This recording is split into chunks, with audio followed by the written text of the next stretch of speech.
जय हिंद बच्चों, स्वागत है आप सभी का आपके अपने YouTube channel mission top science classes में। दोस्तों, जैसा कि आप सभी को पता है कि हम लोग डेली बीपीएससी तैयारी 4.0 का एक सेशन डेली लेकर के आते हैं, जिसमें आज हम लोग कवर करने वाले हैं बायोलॉजी का एक महत्वपूर्ण पार्ट, जहां से एग्जाम में प्रश्न भर भर के पूछे जाते हैं। इसलिए आज आप लोग को इस टॉपिक को कवर करेंगे और आज के बाद देखेंगे कि यहाँ से बनने वाला एक भी प्रश्न आपको एग्जाम में छूटने वाला नहीं है। यदि आप बीपीएससी तैयारी 4.0 का तैयारी कर रहे हैं तो ये आपके लिए बहुत ही हेल्पफुल रहने वाला है। इसके अलावा यदि आप हमारे इस वीडियो को देखते हैं तो केवल आपका बीपीएससी तैयारी 4.0 ही नहीं, बल्कि यदि आप स्टेट पीसीएस का भी तैयारी कर रहे हो तो वहां भी आपको ये काम आने वाला है और आगामी आने वाला बिहार एसएससी, रेलवे जैसे एग्जाम में ये आपको काफी हेल्पफुल रहने वाला है। इसलिए आप लोग इस वीडियो को शुरू से अंत तक अवश्य देखिएगा। देखिए, यदि आप इस वीडियो को देखते हैं तो आपको एनसीईआरटी और एससीईआरटी बेस्ड हम आपको यहां से बनने वाला थ्योरी के साथ साथ क्वेश्चन को भी कवर करेंगे। इसलिए यदि आप हमारे चैनल पर नए हैं तो चैनल को पहले सब्सक्राइब कर लीजिए और बेल आइकन ऑन रखिए, क्योंकि इस तरह का वीडियो हम डेली आपके लिए लेकर के आते हैं। इसलिए हमारा टाइमिंग है क्या, तो हम लोग डेली जो है मॉर्निंग में सुबह 7 बजे इस क्लास को लेकर के आते हैं और इवनिंग में भी हम लोग 7 बजे ही जुड़ते हैं इस क्लास के साथ। इसलिए इस चैनल को जल्दी से सब्सक्राइब कर लीजिए और आपका बनने वाला एग्जाम का महत्वपूर्ण प्रश्न आपको यहां से डेली यूट्यूब पर मिलता रहेगा। तो चलिए हम लोग आज सेशन को बढ़ाते हैं और आज के सेशन में हम लोग का सब्जेक्ट क्या रहने वाला है, बायोलॉजी। और इस बायोलॉजी में हम लोग क्या पढ़ेंगे, तो सेल के बारे में। जैसा कि आप लोग को पता ही है कि कोशिका के बारे में हम लोग पहले भी कुछ जानकारी होगा और आज के बाद आपको कोशिका से जो भी डाउट रहा होगा आज के बाद वो भी आपका समाप्त कर देंगे। तो चलिए बिना देर का आज का सेशन करते हैं स्टार्ट। यहाँ हम लोग पहले थ्योरी को कवर करेंगे, उसके बाद अगले नेक्स्ट पार्ट में हम लोग देखेंगे कि इससे जो भी ऑब्जेक्टिव प्रश्न है और किस तरह एग्जाम में रेलवे ने भी पूछा है, साथ साथ बीपीएससी तैयारी 3 में भी यहाँ से प्रश्न देखने को मिला है, उन सारी प्रश्नों को कवर करेंगे। तो पहले आप लोग इनका थ्योरी अच्छी तरीके से समझ लेंगे। आइए हम लोग चलते हैं थ्योरी की ओर। देखिए, सबसे पहले अगर हम लोग बात करें सेल पढ़ने से पहले, सेल यानी हम लोग इसे क्या बोलेंगे, कोशिका के नाम से सेल को हम लोग जानते हैं। ठीक है, आइए हम लोग कोशिका पढ़ने से पहले हम आपको कुछ थोड़ी सी बेसिक जानकारी दे देना चाहते हैं बायोलॉजी के बारे में।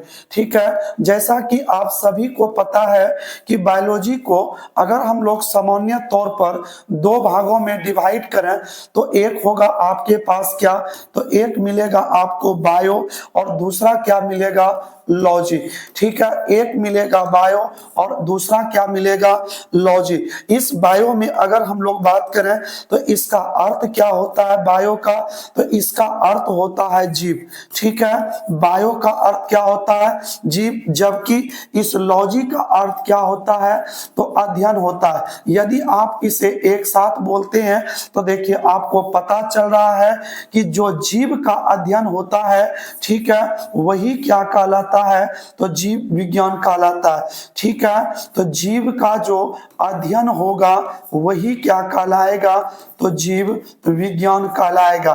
तो आप लोगों को ये बात क्लियर हो गया होगा कि जीव का ही अध्ययन क्या कहलाता है, तो जीव का अध्ययन कहलाता है जीव विज्ञान। ठीक है, जीवों के अध्ययन को ही हम लोग जीव विज्ञान कहते हैं। इस बात को हम लोग समझते हैं, थोड़ा सा ध्यान दीजिएगा।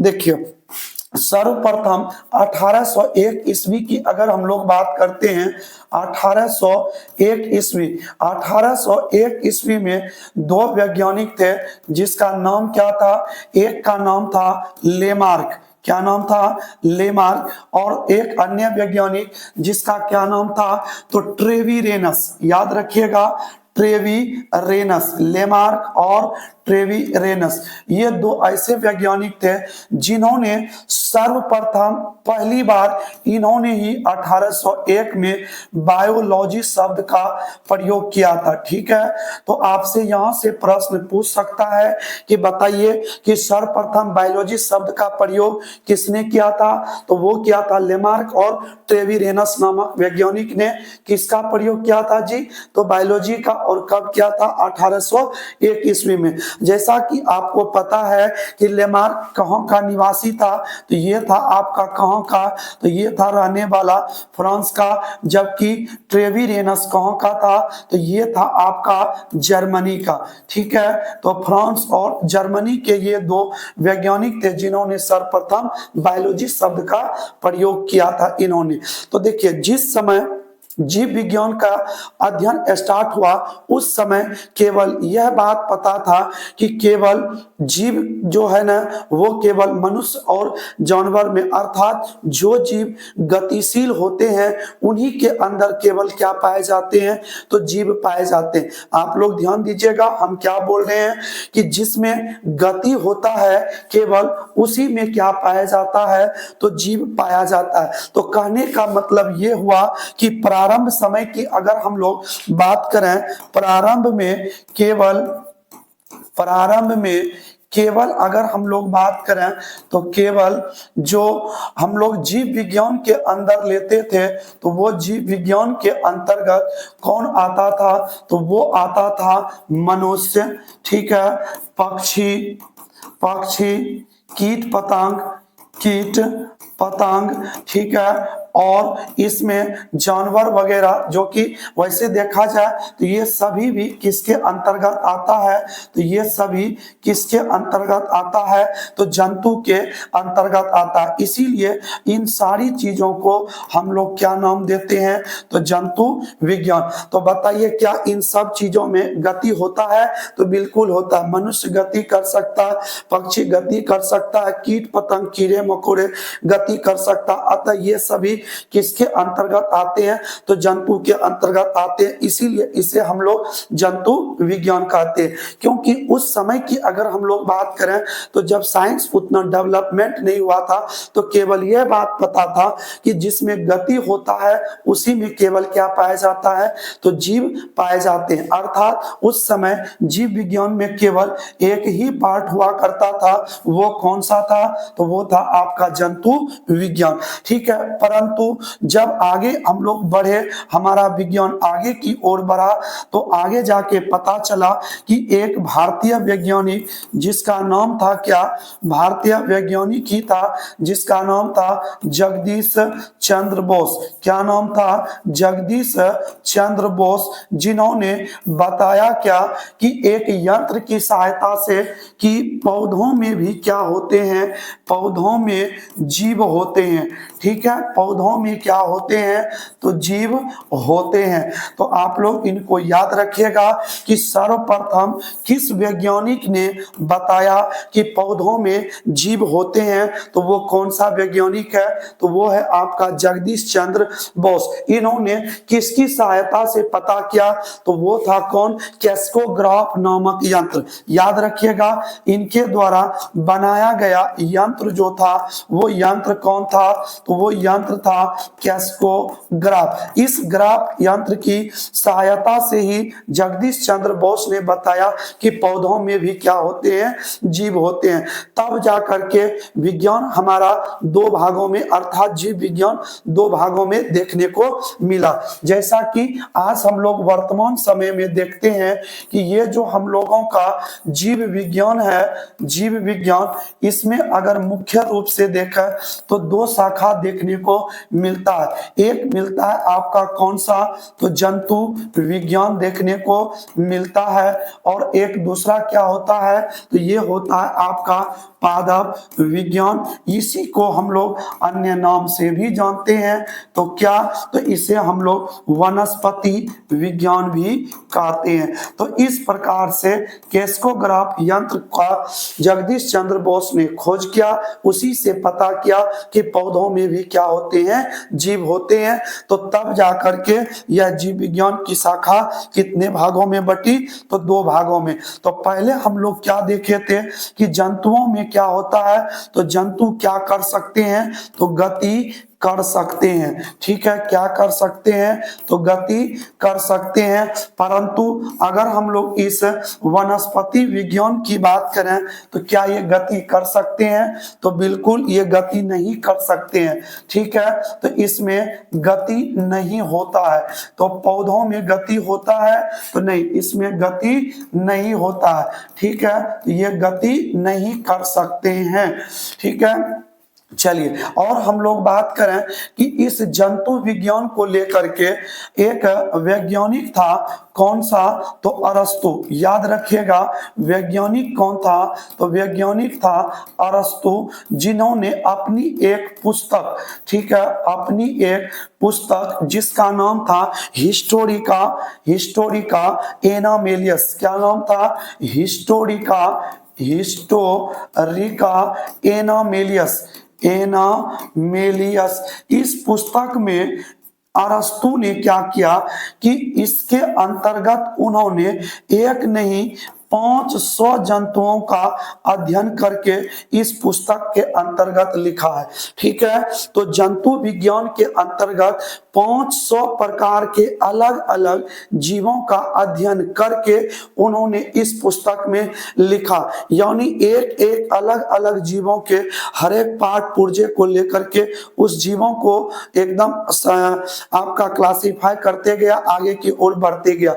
इस वजह से इन्होंने जो अपनी पुस्तक हिस्टोरिका एनामेलियस में 500 प्रकार के जंतुओं का वर्णन किया, इसीलिए इसे क्या बोला जाता है, तो फादर ऑफ जूलॉजी। क्या बोला जाता है इसे, तो फादर ऑफ जूलॉजी के नाम से इसे जाना जाता है। ठीक है, फादर ऑफ जूलॉजी, अर्थात जंतु विज्ञान का जो है वो जनक किसे माना जाता है, तो जंतु विज्ञान का जनक किसे मानते हैं, तो ये जनक इसे ही कहा जाता है, तो अरस्तु को।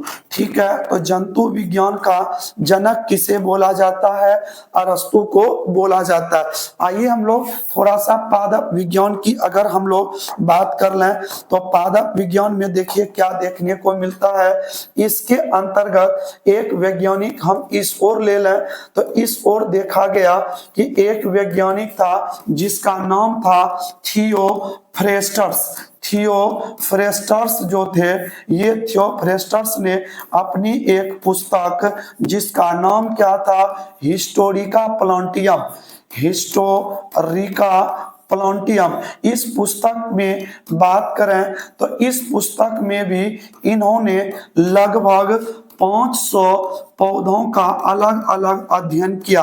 ठीक है, पौधों का क्या किया, तो अध्ययन करके इस पुस्तक के अंतर्गत लिखा है। तो इसीलिए हम लोग क्या कहते हैं कि फादर ऑफ बोटनी जो है, फादर ऑफ बोटनी किसे कहा जाता है, तो वो कहा जाता है थियोफ्रेस्टस को। ठीक है, फादर ऑफ बोटनी के नाम से किसे जाना जाता है, तो वो है आपका कौन, तो थियोफ्रेस्टस को फादर ऑफ बोटनी के नाम से जाना जाता है। तो इस लाइन को भी आप लोग याद रखिएगा, क्योंकि कई बार एग्जाम में यह प्रश्न आया हुआ है कि हिस्टोरिका प्लांटियम किसकी रचना है, तो ये है किसका, तो थियोफ्रेस्टस का।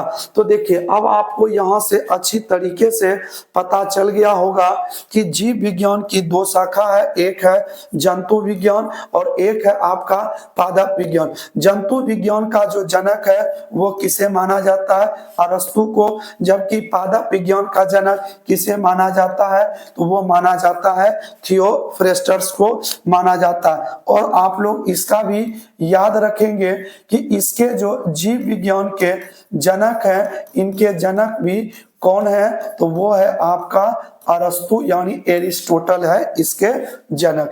ठीक है, तो आप लोगों का यहां तक अच्छी तरीके से क्लियर हो गया होगा। तो चलिए हम लोग बढ़ते हैं आगे की ओर। एक बार आप लोग इसका स्क्रीनशॉट ले लीजिए। ठीक है, अच्छी तरीके से स्क्रीनशॉट ले लीजिए। चलिए हम लोग बढ़ते हैं आगे की ओर। आगे हम लोगों का टॉपिक क्या है, तो वो है सेल। सेल के बारे में हम लोग अच्छी तरीके से समझते हैं, आप लोग ध्यान दीजिएगा। देखिए सेल जो होता है इसे हम लोग कोशिका कहते हैं। ठीक है, सेल को हम लोग क्या बोलेंगे, कोशिका। इसका बायोलॉजिकल जो नाम होता है, बायोलॉजिकल, अगर हम लोग इसके नेम की बात करें तो बायोलॉजिकल नाम इसका साइटो होता है। क्या होता है, तो बायोलॉजिकल नाम में इसे सेल को क्या बोलते हैं, तो साइटो के नाम से जानते हैं। जबकि इसी का अध्ययन यानी स्टडी ऑफ सेल की बात करें तो स्टडी ऑफ सेल यानी कोशिका का अगर अध्ययन की बात करें तो कोशिका का अध्ययन क्या कहलाता है, तो कोशिका का अध्ययन कहलाता है साइटोलॉजी। ठीक है, कोशिका के अध्ययन को हम लोग किस नाम से जानते हैं, तो ये जानते हैं हम लोग साइटोलॉजी। और इसे हम लोग हिंदी में बात करें तो इसे हम लोग कहते हैं कोशिका विज्ञान। कोशिका का अध्ययन जो होता है वो क्या कहलाता है, कोशिका विज्ञान, या हम लोग साइटोलॉजी बोलेंगे। देखिए जिस तरीके से हम ये कोशिका की बात कर रहे हैं, कोशिका देखिए है क्या, तो आप लोग अच्छी तरीके से इनको याद रखिएगा। कोशिका को बोला जाता है क्या, तो जीवन की संरचनात्मक एवं क्रियात्मक इकाई। इस लाइन को आप लोग समझिएगा, संरचनात्मक एवं कैसी इकाई है, तो क्रियात्मक इकाई है। ठीक है, क्रियात्मक इकाई है कौन, तो वो है आपका सेल। देखिए संरचनात्मक का मतलब क्या होता है कि ये जो आपका है ये बॉडी का स्ट्रक्चर भी बनाता है। कौन, तो कोशिका। और किसी भी कार्य को संपादित करने के लिए पूरे बॉडी का फंक्शनल का काम भी कौन करता है, तो वो करता है सेल। जैसा कि हम लोग बात करें एग्जाम्पल के रूप में इस पॉइंट को समझने के लिए कि मनुष्य का शेप देखिए कि इस ढंग का ही होता है। क्यों, और जानवर का मान लिया जाए शेप इस ढंग का होता है, क्यों, तो देखिए मनुष्य इस रूप में दिखाई देता है तो जानवर इस रूप में क्यों दिखाई देता है, तो ये डिपेंड करता है किसके ऊपर, तो ये डिपेंड करता है किसके ऊपर, तो वो है आपका कोशिका। क्योंकि कोशिका जो होती है वो जीवन की क्या होती है, संरचनात्मक। यदि कोशिका इस रूप का यानी मनुष्य के आकार का है तो इसका मतलब है कि इससे नया जो बॉडी बनेगा, शरीर बनेगा, वो इस आकार का दिखाई देगा। परंतु यदि वो कुछ इस ढंग के सेल का होगा, मिलकर के बना होगा, तो उनका बॉडी कुछ इस रूप में दिखाई देगा। अगर ये कुछ काम करेंगे तो इनके बॉडी के अंदर का हर एक पार्ट जो होगा वो इसी सेल के ऊपर डिपेंड करेगा कि किस तरीके का कार्य बॉडी के अंदर संचालित करना है, और इसके बॉडी के अंदर का जो सेल होगा वो किस प्रकार का फंक्शन करेगा, किस तरीके का कार्य करेगा, वो इसके अंदर के सेल का काम होता है। ठीक है, तो इस लाइन को आप लोग समझ गए होंगे कि संरचना, किसी भी चीज का संरचना या उनका आकार देना वो किसके ऊपर डिपेंड करता है, तो वो सेल के ऊपर। और किस तरह का कार्य करना है वो भी किसके ऊपर डिपेंड करता है, तो वो करता है कोशिका के ऊपर। चलिए अब इस चीज को हम लोग बात करें कोशिका के खोज की, अगर हम लोग देखें तो कोशिका को सर्वप्रथम खोजा किसने था, तो इसकी बात करते हैं। कोशिका की खोज जो है इसको लेकर के हम लोग थोड़ी सी जानकारी लेते हैं। देखिए इसकी खोज जो हुई थी, इसकी खोज सन 1665 ईस्वी में रॉबर्ट हुक नामक वैज्ञानिक ने किया था। रॉबर्ट हुक नामक वैज्ञानिक ने की इसका खोज किया था। तो परंतु जब ये कोशिका खोजा गया था, जब इस कोशिका को सूक्ष्मदर्शी की सहायता से देखा गया, तो ये कोशिका रॉबर्ट हुक द्वारा जो खोजी गई थी, ये कोशिका कैसी थी? तो ये कोशिका मृत थी। ठीक है, जो कोशिका मृत थी, इसी कोशिका को किस वैज्ञानिक ने खोजा था? तो सन 1665 ईस्वी में रॉबर्ट हुक नामक वैज्ञानिक ने इसकी खोज की। तो अतः आप लोग याद रखिएगा कि मृत कोशिका को हम लोग एक नाम से जानते हैं, जिसे हम लोग क्या कहते हैं? तो नेक्रोसिस कहते हैं। ठीक है, मृत कोशिका को किस नाम से जानते हैं? तो मृत कोशिका को हम लोग नेक्रोसिस कहते हैं। तो रॉबर्ट हुक द्वारा खोजी गई कोशिका कैसी थी? तो नॉन लिविंग थी, अर्थात मृत कोशिका थी। परंतु आगे चल करके 1674 ईस्वी की बात करें तो 1674 ईस्वी में एंटोनी वॉन ल्यूवेनहॉक, ठीक है, एंटोनी वॉन ल्यूवेनहॉक ने सर्वप्रथम इन्होंने जो कोशिका खोजी थी, वो कोशिका कैसी थी? तो ये कोशिका जीवित था। ठीक है, तो ये कोशिका कैसी थी? तो ये कोशिका जीवित थी, यानी लिविंग सेल की खोज किसने किया था? तो एंटोनी वॉन ल्यूवेनहॉक ने 1674 ईस्वी में जीवित कोशिका की खोज की थी। ठीक है, और आप लोगों को पता होगा कि यही वैज्ञानिक है ल्यूवेनहॉक, जिसे कि जीवाणु विज्ञान का जनक भी माना जाता है। ठीक है, जीवाणु विज्ञान का क्या बोलते हैं? तो जीवाणु विज्ञान का जनक कहते हैं, फादर ऑफ बैक्टीरियोलॉजी के नाम से एंटोनी वॉन ल्यूवेनहॉक को ही जानते हैं, जिन्होंने सर्वप्रथम जीवित कोशिका की खोज की थी। ठीक है, तो अब आप लोग आगे की ओर समझिए ध्यान से। चलिए, तो इस तरीके से कोशिका की खोज हो गई कि सर्वप्रथम पहली बार रॉबर्ट हुक ने 1665 में कोशिका की खोज की, परंतु ये कोशिका थी कैसी? मृत कोशिका थी। अतः मृत कोशिका को हम लोग नेक्रोसिस के नाम से जानते हैं। और 1674 ईस्वी में एंटोनी वॉन ल्यूवेनहॉक ने जीवित कोशिका की खोज की, और यही ल्यूवेनहॉक है जिसे कि क्या कहा जाता है? तो जीवाणु विज्ञान का जनक भी कहा जाता है, क्योंकि जीवाणु का इन्होंने खोज किया था। ठीक है, आइए हम लोग आगे की ओर समझते हैं। देखिए, जैसा कि आप सभी को पता है कि कोशिका क्या है? कि शरीर की एक सबसे छोटी एवं सूक्ष्म इकाई है। ठीक है, कोशिका क्या है? तो शरीर की सूक्ष्म इकाई है। तो सूक्ष्म इकाई के रूप में कौन काम करता है? तो वो है आपका कोशिका। तो आपने ये देखा कि जो शरीर के अंदर कोशिका है, उनमें दो तरह का कोशिका पाया गया। एक ऐसी कोशिका थी जो कि आपका क्या था? जीवित था, और कुछ कोशिका ऐसे भी देखने को मिला जो कि क्या है? तो मृत है। तो आप लोग अच्छी तरीके से इस बात को याद रखिएगा कि शरीर के अंदर जीवित कोशिका भी है, और कैसी कोशिका है? तो मृत कोशिका है। अगर जीवित कोशिका होगी तो शरीर के अंदर क्षति होने पर, शरीर के भाग में, ठीक है, शरीर के भाग में क्षति होने पर दर्द का एहसास होगा। ठीक है, दर्द का क्या होगा? तो एहसास होगा। तो समझ लेना है कि वहां की कोशिका क्या है? मृत है। जबकि शरीर में क्षति होने पर एहसास न हो, क्षति होने पर एहसास न होता है। ठीक है, तो न हो तो इसका मतलब है वहां की कोशिका कैसी है? मृत है। फॉर एग्जांपल हम आपको समझाते हैं। यदि मान लिया जाए मेरा यह हाथ कट गया, तो इसके कटने से क्या होगा कि यहाँ सेल भी क्या हो जाएगा? कट जाएगा, जिससे शरीर में क्या होगा? तो दर्द होना प्रारंभ हो जाएगा। तो इससे क्या हुआ कि हमें उसका एहसास हो रहा है। तो इसका मतलब है कि यहाँ का जो सेल है, वो सेल कैसा है? तो जीवित है।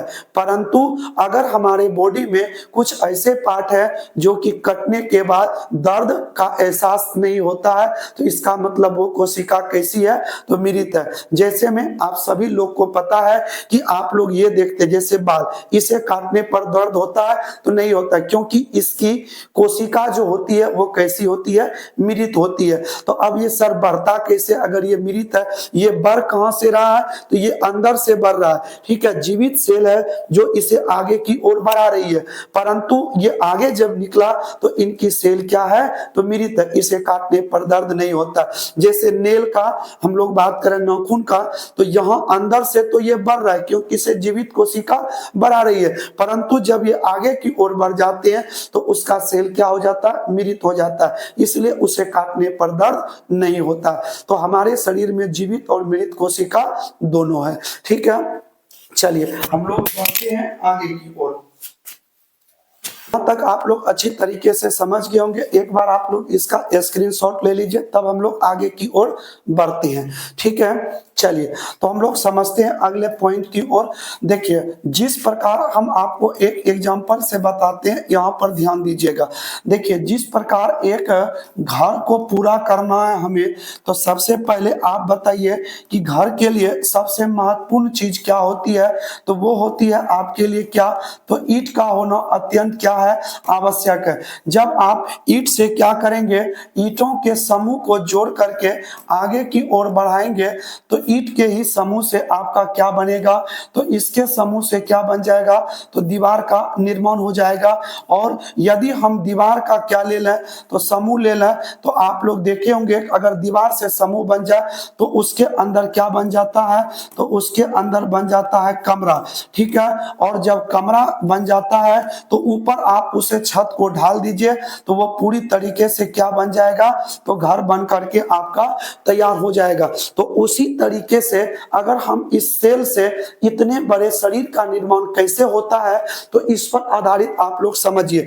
देखिए जिस तरीके से एक घर को पूरा करने के लिए ईंट का जरूरत हुआ, तो उसी तरीके से यदि आपका एक पूरा शरीर चाहिए, तो इसके लिए सबसे पहले आपको किसकी जरूरत पड़ेगा, तो कोशिका का। यही सेल जो कि एकदम सूक्ष्म है, यही कोशिका अपना समूह बना करके, ठीक है, एक साथ समूह में जुड़ करके किसका निर्माण कर देते हैं, तो ये निर्माण कर देते हैं ऊतक का। अर्थात अगर हम लोग बात करें तो ये बना लेता है क्या, तो टिश्यू का ये निर्माण कर लेता है। तो एक ग्रुप ऑफ सेल्स क्या कहलाता है, तो टिश्यू कहलाता है। कोशिकाओं का समूह जो होगा वो क्या कहलाएगा, ऊतक कहलाएगा। और जब कई सारे ऊतक मिल करके अपना समूह बनाएगी, तो ऊतक के ही समूह से किसका निर्माण होता है, अंग का, यानी ऑर्गेन का क्या हो जाता है, निर्माण हो जाता है। और जब कई अंग मिल जाते हैं, अपना समूह बना लेते हैं, तो कई अंगों के समूह से ही किसका निर्माण हो जाता है, तो शरीर का अर्थात बॉडी का निर्माण हो जाता है। तो इस तरीके से यदि आप कोशिका को समझना चाहते हैं, तो देखिए कोशिका एकदम सूक्ष्म इकाई है, जिसे आप नग्न आंखों से तो बिल्कुल नहीं देख सकते हैं, परंतु जब वही छोटी छोटी कोशिकाएं मिलकर अपना समूह बनाती है, तो ऊतक का निर्माण होता है। और कई ऊतक समूह बना करके अंग का निर्माण करता है, और कई अंग मिल करके अंग तंत्र अर्थात पूरे शरीर का निर्माण कर लेती है, जो कि आप छोटे छोटे जीव जंतु और बड़े बड़े जीव जंतुओं को आप देखते हैं। तो वो सभी किसका समूह है, तो कोशिका के समूह से इतने बड़े शरीर का निर्माण होता है। तो आइए हम लोग आगे की ओर बात करते हैं।